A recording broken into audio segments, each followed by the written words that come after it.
Welcome back to another episode of A Students Declassified Market Survival Guide, the professional segment of the Intentional Intern podcast.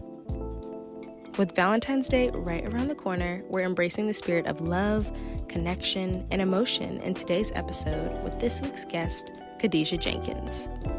Khadyajah is an academic, educator, research scientist, consultant, and storyteller. She's currently pursuing a doctorate in education at Penn State University, an MBA at American University, and a certificate in human sexuality from the University of Michigan. Yes, all at the same time. If her current educational endeavors weren't enough to impress you, how she educates definitely will. Beyond her impressive educational journey, Khadyajah's work sits at the intersection of education and love, with a focus on food science and security. She shares her insights, curated resources, and more through TikTok, LinkedIn, newsletters, and even a text hotline. Throughout the episode, Khadyajah and I dive into deep, thought-provoking conversations about her path in academia, redefining relationships and community, and the role of emotional expression in the workplace. We unpack themes of authenticity, vulnerability, and the power of connection, both with others and ourselves. For those who want to connect with Khadyajah, you can find all of her information below. With that, let's get into today's episode. Hi, Khadyajah. How are you? Good. How are you? Well, I'm so excited to have you on the podcast today, and everyone else will get to learn how much of a gem you are. So thank you so much for being on, and I would love if you could introduce yourself to get us started. Yes. So I am Khadyajah Jenkins. I am an educator, an academic, a research scientist, a TikToker. I feel like I can now say that I'm a TikToker, and a lot of people know me from LinkedIn. But I am currently getting a doctorate degree in education from Penn State University. I'm also getting my second master's, my MBA from American University, and I am completing my certificate in human sexuality from the University of Michigan. So I'm a busy, busy girl, but yeah, I am a full, robust academic, and a lot of my work stems in the intersection of education, love, a little bit of agriculture, not so much anymore, but more focus on food science and food security for all. I love that. As another person who's also in academia right now, getting her MBA, we are seeing some very interesting shifts in academia right now in terms of Yes. what our future landscape might look like. And my first question for you is, as you said, you're a really busy person. You're getting a lot of different degrees. What made you choose the path that you're on now, and how do you manage all of that? I never thought I was going to be where I was today. Like, this is not how I pictured post grad after I graduated from undergrad. And so I actually thought I was going to be a marine biologist. I was dead set on being a marine biologist. A lot of my research was in the Galapagos, actually. And so I have robust research in the Galapagos. I also have my scuba diving license. So I did everything to be on the path to be a marine biologist, and then COVID hit. And so I was like, okay, what are we going to do? Because literally the seas weren't open, no grad programs for marine biology. They weren't accepting anybody. And so I looked at what are the opportunities that I have for me. And so the two routes were to become a therapist or become a teacher. And I got accepted to both programs, but my teaching career also came with a job. So I'm like, okay, let me go with that. That feels like the safer route. And so that's where my love for education started to blossom. And it came from seeing the injustices that were in the academic situation and scenario, and where I worked in the scenarios that my students were facing at the time. And so for me, academia has been advocacy. It's not really about the curriculum. It's not really about the prestige or the academic bourgeoisie for me. It's being a voice for those who know me as Miss Jenkins, not as Khadyajah. Another part of my story that people don't know, I was a biology teacher. I thought I was just going to take the route to be a biology teacher, be an assistant principal, then follow the principalship. But while I was teaching, I had a group of students create a deep fake of me. And this rocked my world. And so I was such an advocate for my students. I would never thought that my students were going to be the same group of people that would harm me. And so this is where the intersection of human sexuality comes into play for me on really ensuring that what happened to me did not happen to anybody else. But I also remember the students that rallied for me. I literally did not speak for months. Like I was numb. I was not talking. I would go in the classroom and I would bawl crying just teaching my lessons. And I remember students that like really advocated for me. And so as I transitioned out of the classroom, I went to go work in tech. Coincidentally, I was working on the Photoshop team. So that was kind of like a full circle moment. And I never forgot my students. I never forgot the names of the students that advocated for me. And I always told them, like, I will ensure, even when I am not your teacher anymore, that I will advocate for you in the real world, as they say. I was in tech and then I got laid off, and I'm like, okay, well, what am I going to do next? And I decided to apply to doctoral programs. Penn State was my number one next to Johns Hopkins. But once I got into Penn State, I was like, okay, this is it. And so that is where my why comes from in education and getting my doctoral degree. This is not about me. I always say, like, I have degrees, I don't need another one, but this is in dedication to my students, those who advocated for me when I genuinely did not have the strength to do it for myself. It was my students that were advocating for me and rooting and cheering me on. And so I am so grounded in educational equity for them, to ensure that their college pathways are equitable, to ensure that they know every single resource that is available to them. They are so deserving of that. And also now, like, my students are in university. And I think a lot of times when people get into teaching, they start out in like elementary school or middle school. I started out teaching at the age of 21. Some of my students were 18. And so it's like I am now seeing my students grow into adulthood. And the questions that they ask me now are vastly different than, like, oh, how do I send this application? It's real life questions. And so I think about a lot of my students who tell me their biggest challenges. How do I make friends? How do I build relationships? How do I deal with a breakup?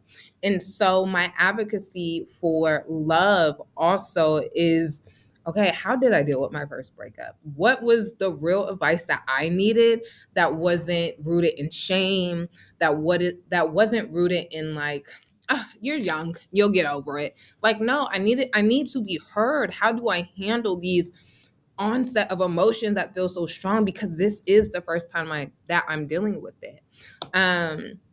And also, I'm getting back to my roots of agriculture. I just got back from Ghana, and I was so inspired just seeing there is a organization. It's called Library Without Walls, and the work that they do just inspired me in ways that words simply cannot be put. And so giving back in a food security and food justice way also super important for me, as well as technology, because I did work at Adobe and working in tech. I'm seeing all the innovations that are coming out, and I have a big network in tech. And so everything is now coming together and making sense, where it feels like, what am I doing? I'm trying to do everything. Like, the picture is now really fully being painted, and I see it.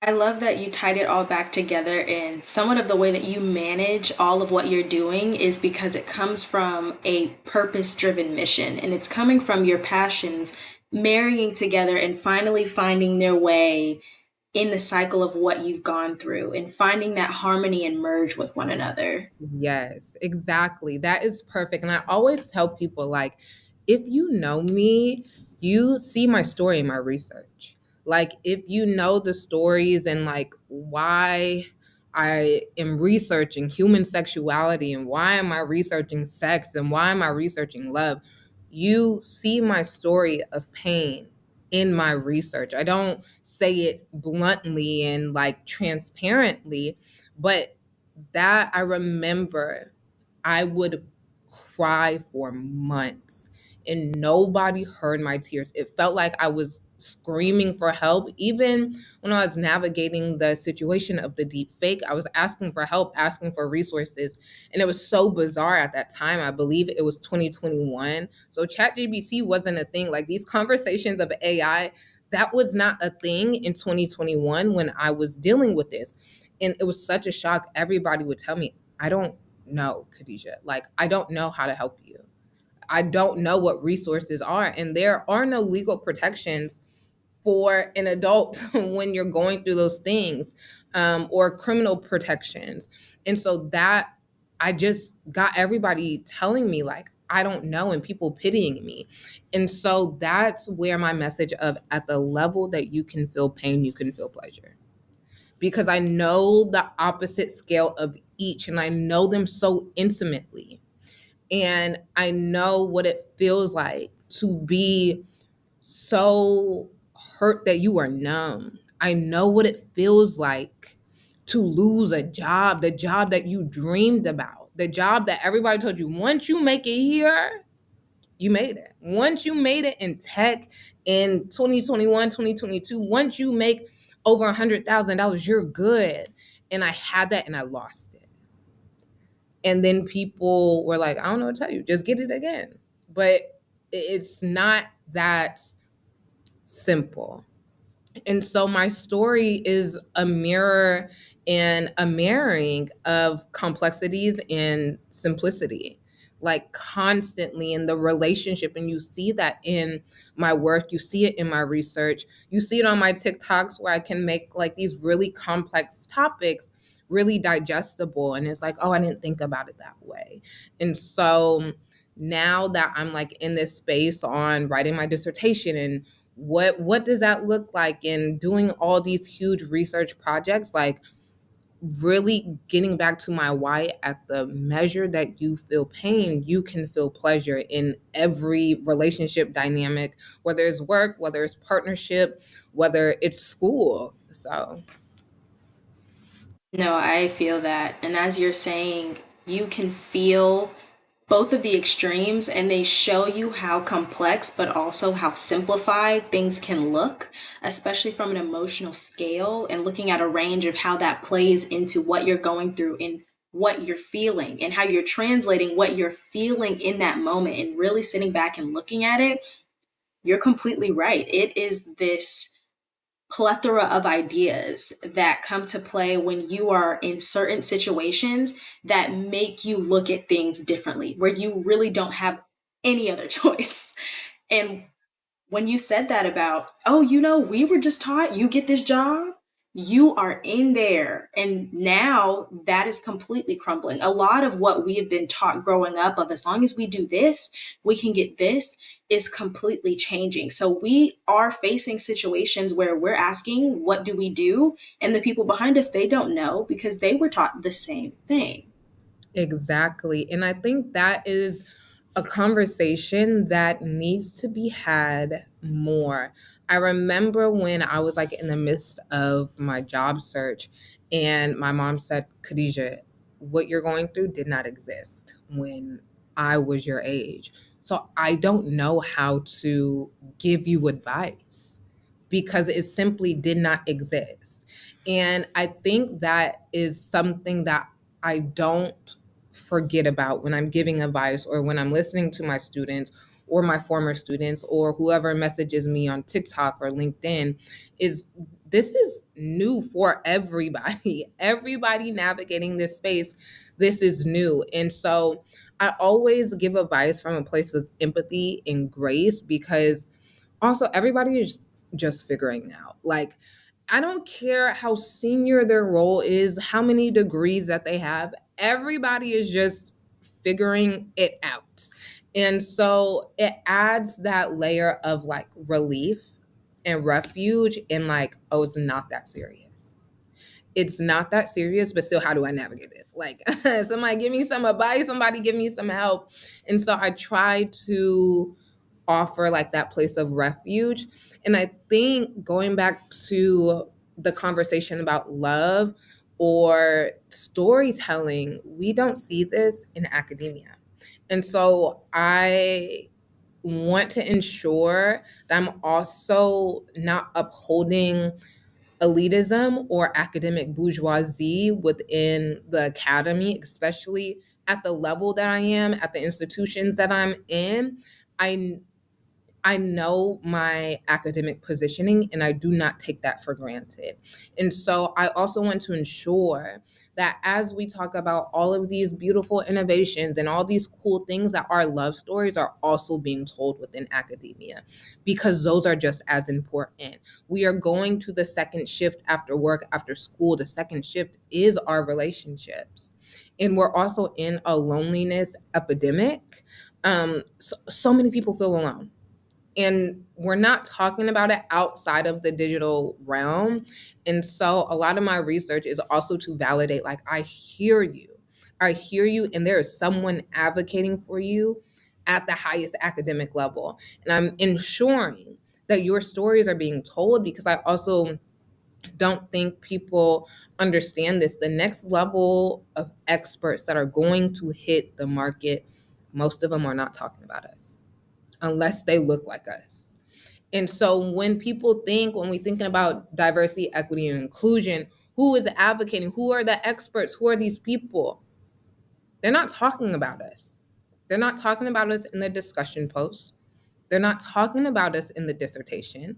They're not talking about us in class discussion. So who is going to ensure that our voices outside of trauma is going to be upheld? Who's going to ensure that our voices of joy, our voices of pleasure, our voices of love, outside of poetry, outside of arts, but in academia, our love is also academic. Our joy is also academic. And I want people to understand that as well. Mm-hmm.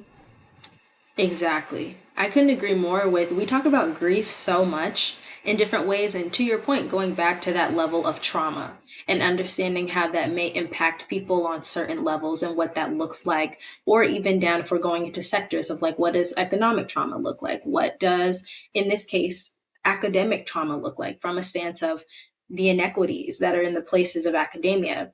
How are we counteracting that and how are we counterbalancing that? And for us, it comes from us. And I just saw another girl who got her PhD. She defended her dissertation and she was talking about how people are deeming the social sciences to be less than 2 STEM degrees, but she was doing her research on talking about how we can use correct identification and language within the medical sphere that is not damaging to people of color that are coming through and doing these operations, people who are in these hospitals. How are we actually articulating what we're saying about these people and putting that in what we're using to teach the next generation of medical professionals, and how inequitable the language was, how dismissive the language was, more so of not because it was supposed to be that way in most cases, because in some cases it has been purely to be dismissive, but purely because it's not discovered, it's not talked about, because we can't be the only people to talk about it. Most definitely. And I couldn't agree more. And I plan to get my second doctorate degree in human sexuality to work with hospitals to ensure, like, also we're talking about sex outside of just like medical. Like, people are wanting to experience pleasure, but they're in so much pain. And I think a lot of times we treat sex as like, Shh, don't say that. Don't, it's trivial. Like, don't say it. But if we are not naming it and there's a problem and you're in pain with your partner, and when you go to the hospital, it's no, don't say that. Don't. It's like giddy. No, that's advocacy. And so I want to also be at the intersection of health equity and health literacy because people deserve to feel pleasure in every sense of the word without it being deemed as erotic all the time. That's a good point. I think that all goes back into language as well, as how we're utilizing that, but also, like you were talking about earlier, within academic inequities and how we're talking about things and speaking about things. Also, the complexity in simplifying that, how we are taking things that are deemed as specific jargon, and then how are we explaining that to the broader population that Yeah, necessarily doesn't specialize in that, but may also be equally as smart in other places or areas exactly. that we're not. And how are we creating an open community and dynamic where just speaking out loud about things is acceptable? Exactly. And there's no shame attached. And I think that's also like a huge conversation when I look at the research in like love or even dating and arousal. It's there's so much shame in the conversations that I hear with people's like dating experiences or love experiences. A lot of times, like shame is the undertone, and I want us to enjoy more.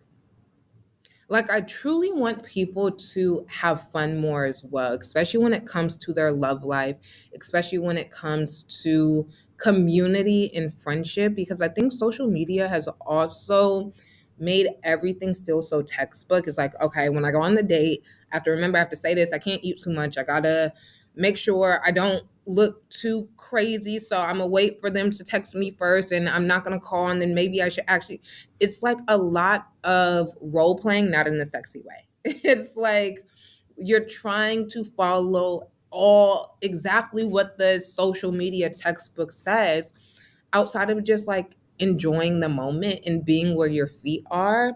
And I think this also extends to the conversation of friendship. A lot of my work is also rooted in friendship and like, how do we build friends? How do we find friends? A lot of people are in this space where it's like, okay, I'm 21, I can't make friends. And I think that is a unique space where we see in the movies and in the music videos, like you should be out there, you're 21, you're partying, you're having fun. But a lot of 21-year-olds are like, I don't know how to make friends. How do I do that? And then again, you see the textbook, okay, so I go to this coffee shop about 3 times and I talk to the barista and then I just talk to people randomly and with the hopes of someone being my friend. And so I think there's this scripting and this role that people are playing when it comes to relationship building instead of just like enjoying and being the first to say hello and being the first to flirt or to give the compliment. It feels like a lot of stuff is manufactured due to the perception of social media. Yeah, I call it the concept of the intersection of the need and no need. And Yeah, what does that look like when you're playing either of those positions?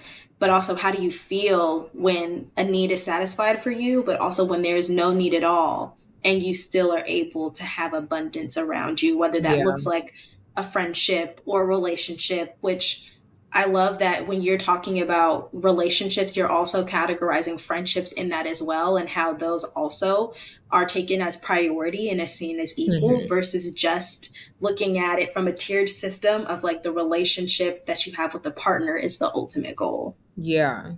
And I think for me, this is where my personal like lived experience comes into play because I never had that lived experience of like you have to get a man, you have to get married. When I reflect back on growing up, I was told the quite opposite.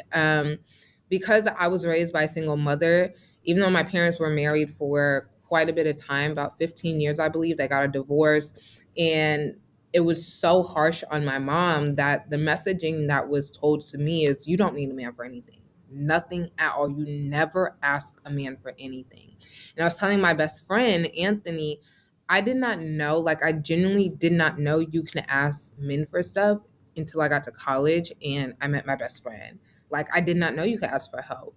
I didn't know that you could like just ask a man for anything. And I think about how that hyper independence has played out in my personal romantic life and like where that stems from. But because I was never taught that hierarchy of like marriage is the goal, this is what you're aiming for, I always have been surrounded by community. And I also think the way that I grew up fostered into that because I grew up on military bases my entire life. My mom was deployed half of my childhood. My dad wasn't in my life. So my community poured into me, genuinely poured into me, looked out for me. I was involved in so many different community activities that fostered friendship. But because I moved around so much due to being stationed in different places, I knew the bitter endings of friendship because I knew we would only be friends for so long before I had to move across the world and probably I would never see you again. And so that taught me the value of friendship, but also a lesson of grief that I think a lot of people learn after college. I'm like, okay, where do I find friends? What do I do? That lesson I had to learn at the age of like 8. Mm-hmm. That's so interesting to hear about understanding the concept of grief at a younger age and what that has done for you and how you understand things now versus Mm-hmm. even in what you have called and many have called the loneliness epidemic now, especially with COVID. I definitely think it created a lot of different areas where grief came into play that people wouldn't normally categorize as grief, where Yeah. people understand loss a lot better, or they have identified loss a lot more within their lives when it came to even like that loss of connection and community from Mm-hmm. that.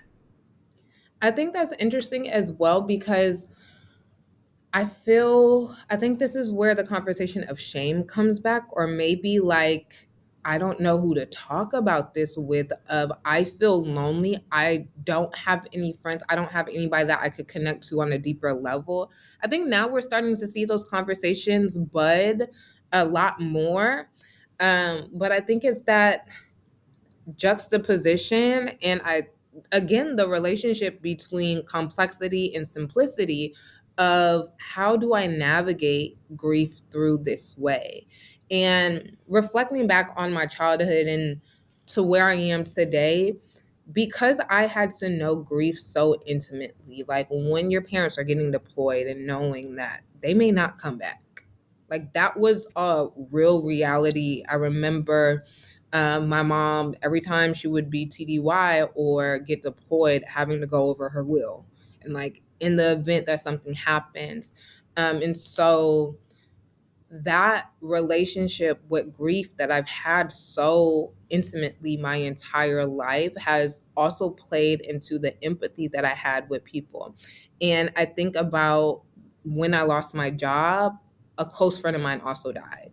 And so it's like, again, learning grief through different lenses at the same time has been such a weird place to be, but also understanding the different faces that it comes in and knowing how to comfort um, grief. And I think that's another thing. We are not taught how to comfort grief, especially when it is a death of someone. We're taught to like, oh, I hope you're okay, and like to look away, like to, I send my condolences. Call me if you need me, but like, don't call me crying. Don't really like call me, but don't really call me. And so I'm so grateful for the friends that I have because I can call my best friend just snot nose, bawling, crying.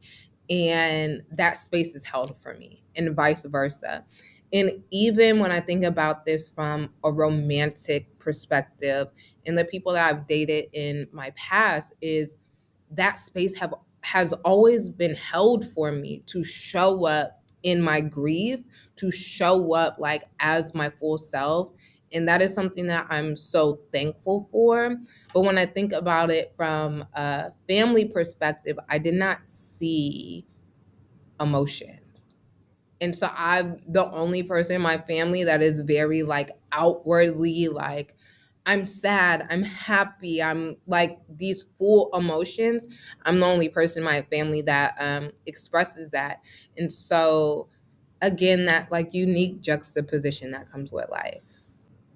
It's so interesting to hear you talk about basically how you grew up feeling in a family or in a dynamic where met with no emotion, you became someone that was full of emotion and Yeah. expressiveness. And I completely can relate to you.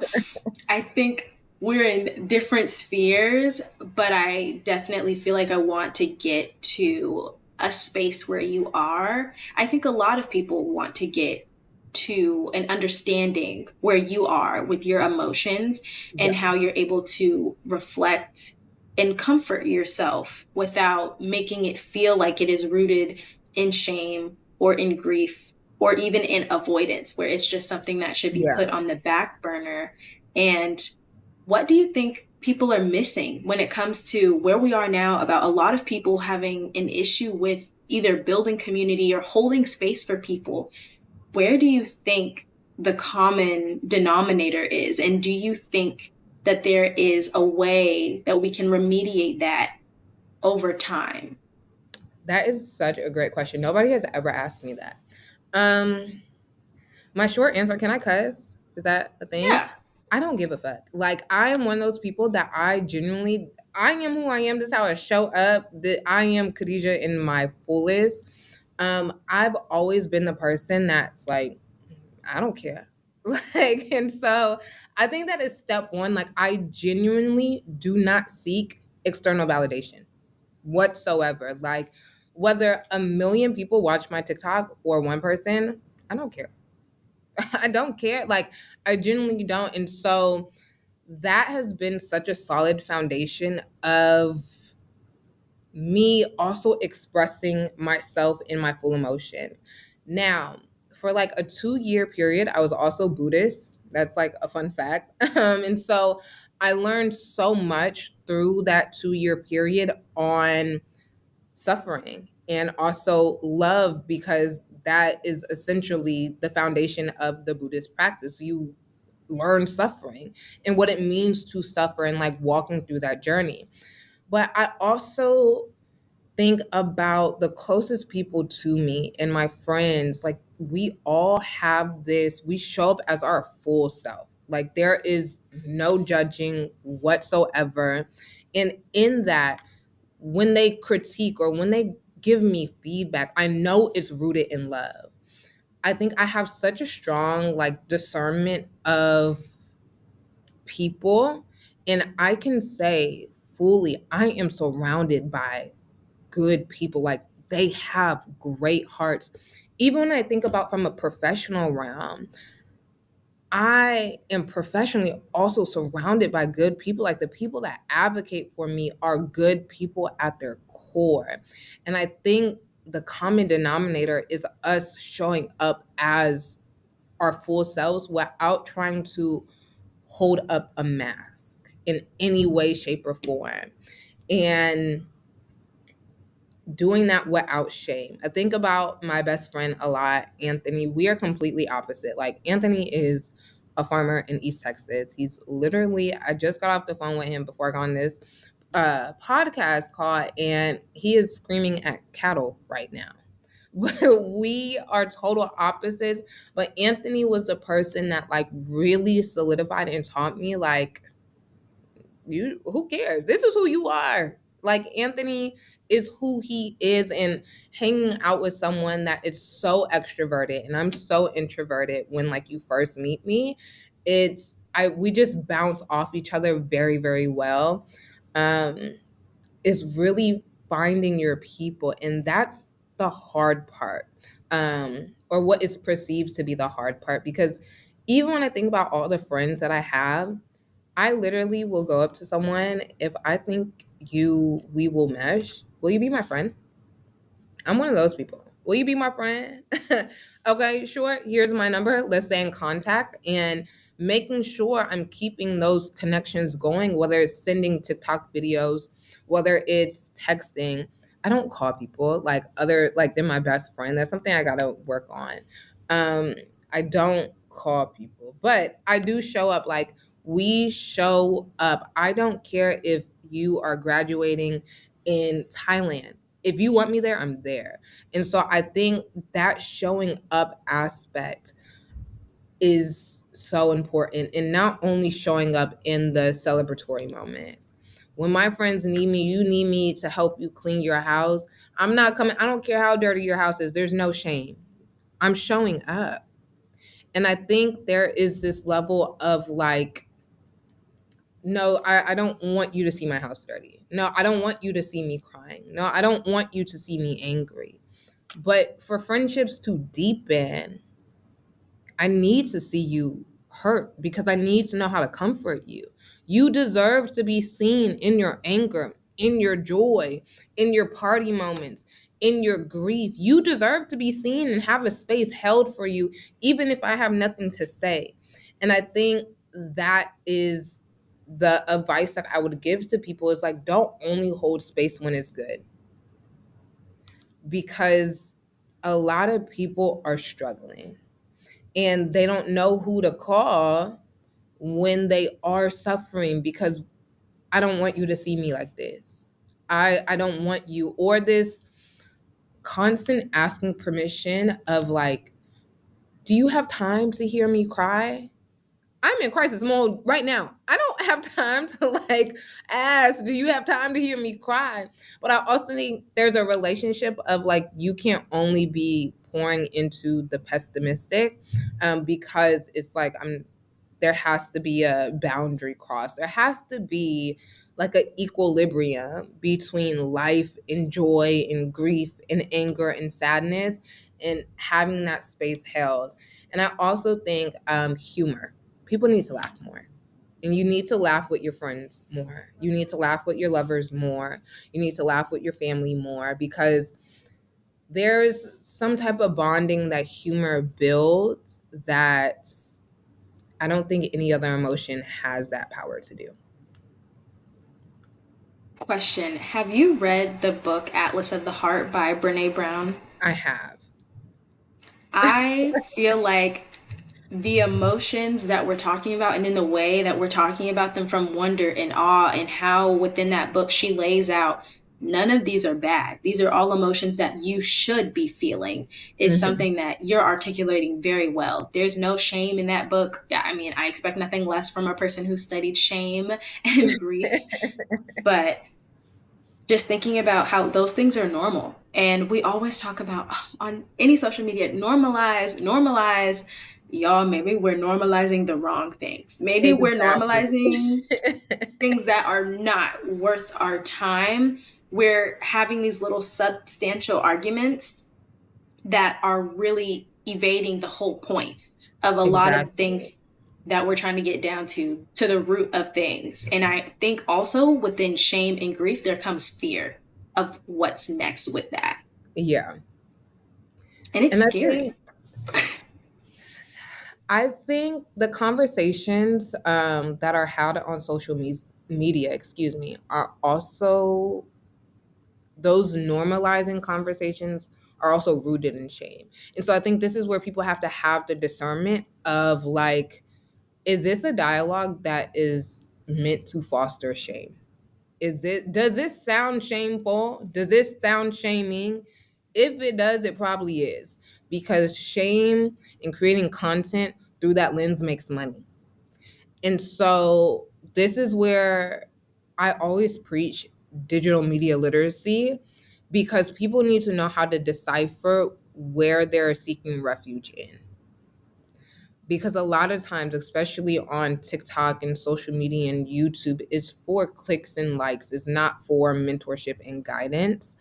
And that is hard to decipher when your algorithm is constantly feeding you content that is rooted in, maybe I should have never texted him. Maybe I should have waited to the 10th date. Maybe I should have, like, there's so much conversation held within like shame And I also think that is contributing to the people feeling lonely because, like, dang, I can't do nothing. It's strict in here. I can't do anything. Like, I just have to sit, shut up, and look pretty. And that message is being told to all genders and all binaries. Just be quiet, sit, look pretty.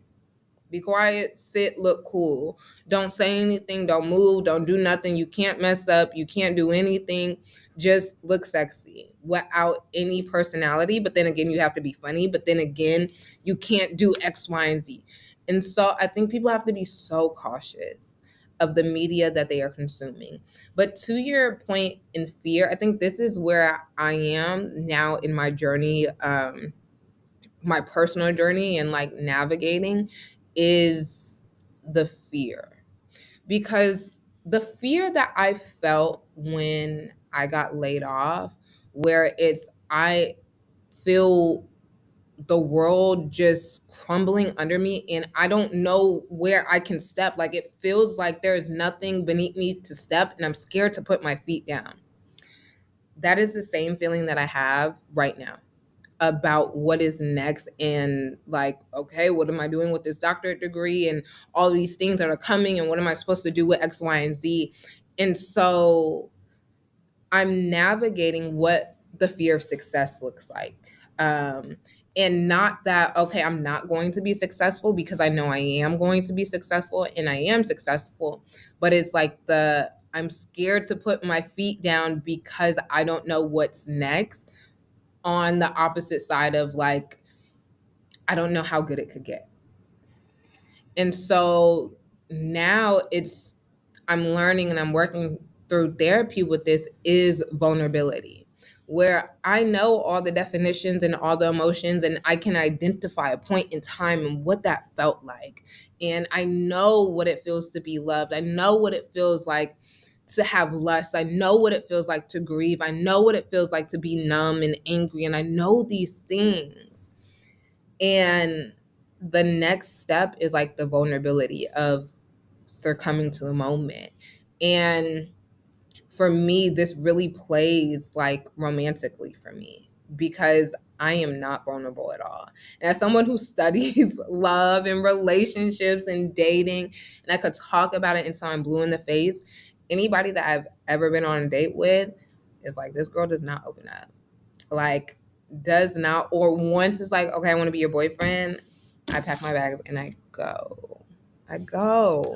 And so I am also learning what vulnerability like looks like outside of academia, outside of like, oh yeah, I failed that class before, whatever.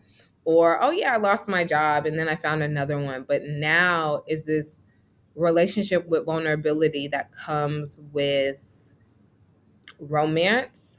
That is something that makes me like tense up because I've never felt that with friendships because we're so open, we're so vulnerable with each other. And so that's the advice I don't know how to give.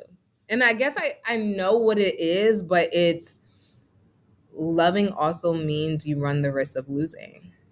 But to love to me means to lose, but you can love again. And that loving again is like that losing part. I don't know, running that risk. And so, yeah. I feel like in so many ways, you are me. And like, you are me and I am you, from learning how to love things and vulnerability outside of academia, knowing, oh, academia is your comfort space. Yeah. And where you know a lot of these things, or you're okay with exploring these things. And when we talked about just the epidemic of social complacence and how normalized that is, and how a lot of people are just really evading the experience. And that is something that's being normalized too, in order to be relatable, and how sometimes relatability can sometimes be misconstrued as authenticity when those are two things that react together, but they can be counterproductive if they are utilized in a different way. And I think social media also plays a big part of that, of Yes. knowing where to have that discernment of separating what it means to be relatable and what it means to be authentic. And then what are the emotions behind those two words that you're saying. Mm-hmm. But if I could give you any advice from the vulnerability part of like sticking it through, I was there. I Yeah. think I'm in an area where you have explored is where I am exploring. Mm-hmm. Versus I think we are in parallels where with my partner, it's completely like it's different where I can see different spaces of myself that I did not see before. It's working almost not counterintuitively, but it's helping me figure out who I am right now, Yeah. even outside of it. Like it's helping me better understand who I am outside of that relationship. What do I bring outside of that relationship to myself? Because I already know this person loves me and this person knows that I love them, but they're always asking me the question, how are you loving yourself? Yeah. And It's wild. see, that it's so interesting because I don't know that part of myself yet. Like, and I'm a person that does so much self work, and like I'm in the therapy. I do the meditations, I do the workouts, I do all the creativity things, and becoming your smartest and your baddest self and your kindest self. But now that I am studying love, it holds a mirror to you. Like there's no way that I can run from myself now versus when I'm only studying education and educational equity. Like, okay, I can turn off a part of my brain, and this is Khadyajah the academic. Like, nothing else is coming in. Khadyajah the love scholar is also Khadyajah the wanderer. That's like, okay, what does love look like in this phase of your life? Like, what does romance look like for this phase of your life? Like, what does lust and all of these things look like? And so I took time off from dating, period, because I was like, I don't I don't know. I'm getting overwhelmed by information, and it's just so many different parallel realities are coming as I'm wandering, as I'm exploring through the research and hearing people's love stories and sitting in my 14-hour classes. And so it's just such an interesting space to be, and like to wonder, like I don't know that part of myself yet, which is so exciting. But I also know I cannot meet her by myself. Like it has to be met through partnership.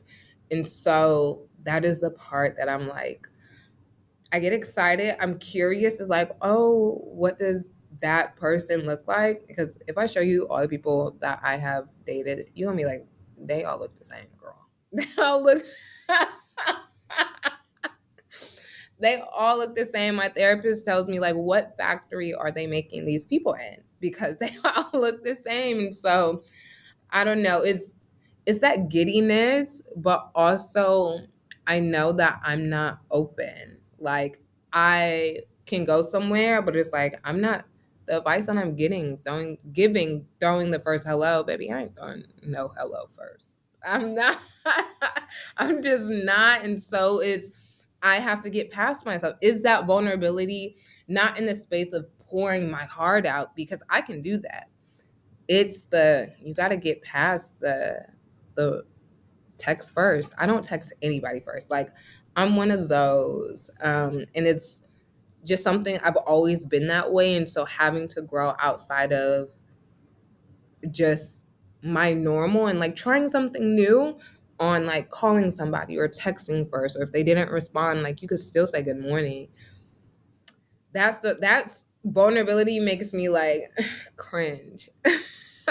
It's like, hey girl, not today. Like, Yeah. I'm scared of rejection. That's really what it boils down to. And I've never been rejected before, but like the thought of being rejected is like, I don't know. no, literally, I would probably fear job applications and rejecting that before someone else rejecting me in my own case. Really? I'm the Yeah, total it's opposite. It's super interesting, and I'll let you in. Like my partner and I, we have been together. It'll be 4 years in April, and I was like you, where I told him, "Hey, you don't want none of this. I promise you. Like I am not going to open up that quickly." It literally took like 3 months. Like he was my friend. We were just literally just on friendship first, to where it got to a point where I was like, "Huh, I actually do kind of like you. Let me give you a shot." Mhm. And the space that opened up, oh, I was scared all the time, but not of him, but it was because he knew who he was. Like he knew who he was, and the dynamic that we brought out of each other in the ways that we were able to be like, "Hey, I noticed this, and you would have never noticed this if I never said Yeah. XYZ, or if you never did XYZ." And noticing how many times this man has like clocked my tea in terms of like the walls are up, and Yeah. me having to sit with like, why are the walls up? Because I didn't know that those walls were even there until we had that conversation, Yeah. or you had that moment. And how are we figuring that out? And the process of unlearn and relearn, it's so interesting from that emotional perspective, because a lot of unlearning and relearning you're doing with yourself. And outside of a relationship, it's interesting because this person is unlearning and relearning, but they're still with you. Versus things Yeah. that you're unlearning, they stay behind, and what you're relearning, you're kind of moving forward. So that's been my dynamic of like Mhm. being with someone who recognizes the patterns of who I was and who I am now, and vice versa, and what the unlearn and relearning dynamics look like. And it's almost like a different version, like double the version that you do in your 20s of unlearning and relearning. I would love any of your advice or experience that you've had in your Mhm. unlearning and relearning process, and what that has been like. Because I'm not going to lie to you, being in your 20s and unlearning and relearning and doing all this stuff, I will say I was not prepared for what comes Yeah. with it, of the level of, if you were running away from yourself, you can't anymore when you get to your Yeah. 20s. And not even if it was intentionally running away from yourself. Hmm. That's a good question. I think the first thing that comes to my mind is advocacy. Um, my first lesson of advocacy was like, you don't take shit from anybody. You don't let anybody play you. And so I approach advocacy with such like a iron fist sternness that nobody's going to try to cross me. Nobody's going to try to play me. Um, but there's also this softness that has to be accompanied with advocacy, especially the advocacy of yourself in different situations, whether you're at a restaurant and they get your meal wrong, or whether you have to advocate for yourself at a job or in a relationship. There's different phases of advocacy. And so I had to unlearn telling the truth with brutality. And you can still be honest, you can still be truthful. You don't have to be brutal whatsoever. And so that unlearning of brutality and solidifying kindness in that was something that I really, really like live by. I live by the message of kindness, period. Um, Another lesson that I had to unlearn was my relationship with shyness, because I used to be extremely, extremely shy. Um, where now I am reserved. And so understanding what that looks like in the faces of that. And I think right now, the current thing that I'm unlearning that I haven't learned yet is vulnerability. What does vulnerability look like in love? Because I know what it looks like in friendships. I know what it looks like at work. I know what it looks like in academia. I know what it looks like with a stranger. I can't even count on my hands how many strangers I met and we have been bawling, crying. It's like, okay, well, see you never. But I loved learning your story, and I loved putting my heart and my on the table for you to learn about me. But even when we think about vulnerability, people like knowing your story, there are literally thousands of people in the world that know my story. But that's not vulnerability to me. And so now having to learn what is vulnerability and what does that look like on a deeper, more intrinsic level, and what have you been lying to yourself about? Even though you did not know that you were lying or think that you were lying. And I think the biggest lie that I told myself was that I am vulnerable. That is not an absolute truth. And so doing the work, putting in the groundwork, and having a therapist that holds me accountable. I've been going to therapy for about a year and a half now, and understanding where everything stems from, but also being in a place of like accountability. I just because that was my childhood and that was a dynamic family dynamic, I'm a grown woman. And so I always have held myself accountable and had this hyper independence, but like having to learn vulnerability when you had to be hyper independent is something that I am learning. I'm holding space for, but I'm holding accountability for. You still have to be soft with those in romance and love. And so, and also you also have to put yourself out there, which is that's the part where I'm like, y'all just don't have to find me. Find me in the library. Y'all know I'm in school. Y'all can find me at all the study spots, all the coffee shops. I'll be there. So I think those are the lessons. Yeah. Yeah. And I know that we are getting so close to time. There's so many other questions and things that I would love to hear your advice and your opinion on. And I'm sure you'll cover them all in your next TikTok series, or you're going to know people who have the jobs to do that and they're going to be in your next newsletter. Yeah. Or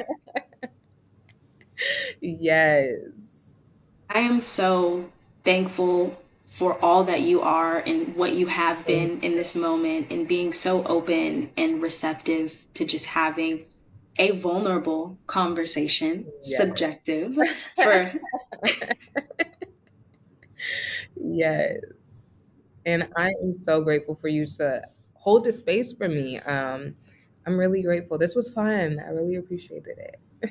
Yes, thank you so much for even just that perfect segue into things that we have to unlearn and learn, but holding ourselves accountable and in grounding ourselves in that way, and really reflecting on what are we looking at? What are we afraid of? And what does fear look like for us? And I heard the other day, someone said an acronym about fear, about false evidence appearing real. So Mm. what are you telling yourself? To the audience, what are you telling yourself, and how are you pushing past that?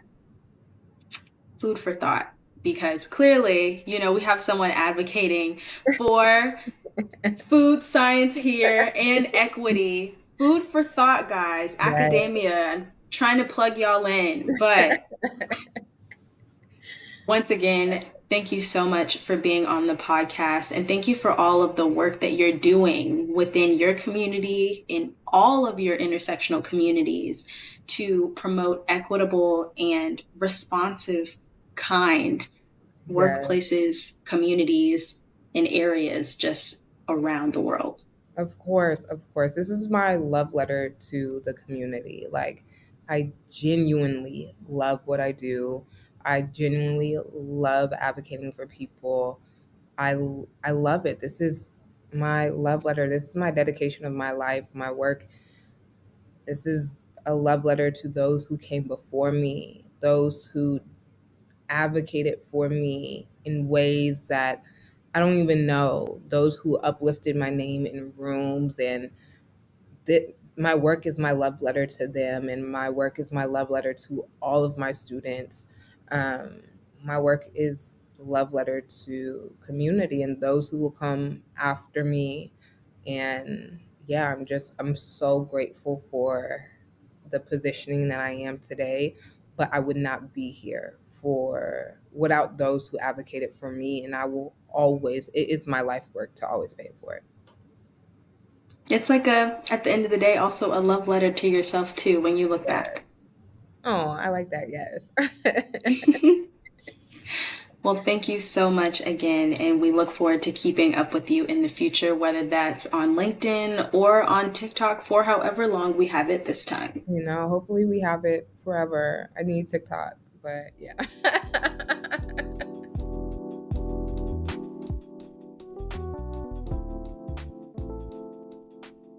That's a wrap for today's episode of the Intentional Intern Podcast. We hope you're leaving with fresh insights and a boost of motivation to take on your career journey. If you enjoyed this episode, don't forget to follow, leave a review, and share it with your network. Connect with us on LinkedIn and Instagram and let us know your thoughts. Your feedback fuels our next great episode. Until next time, stay intentional, keep growing, and keep shining bright. See you in the next episode.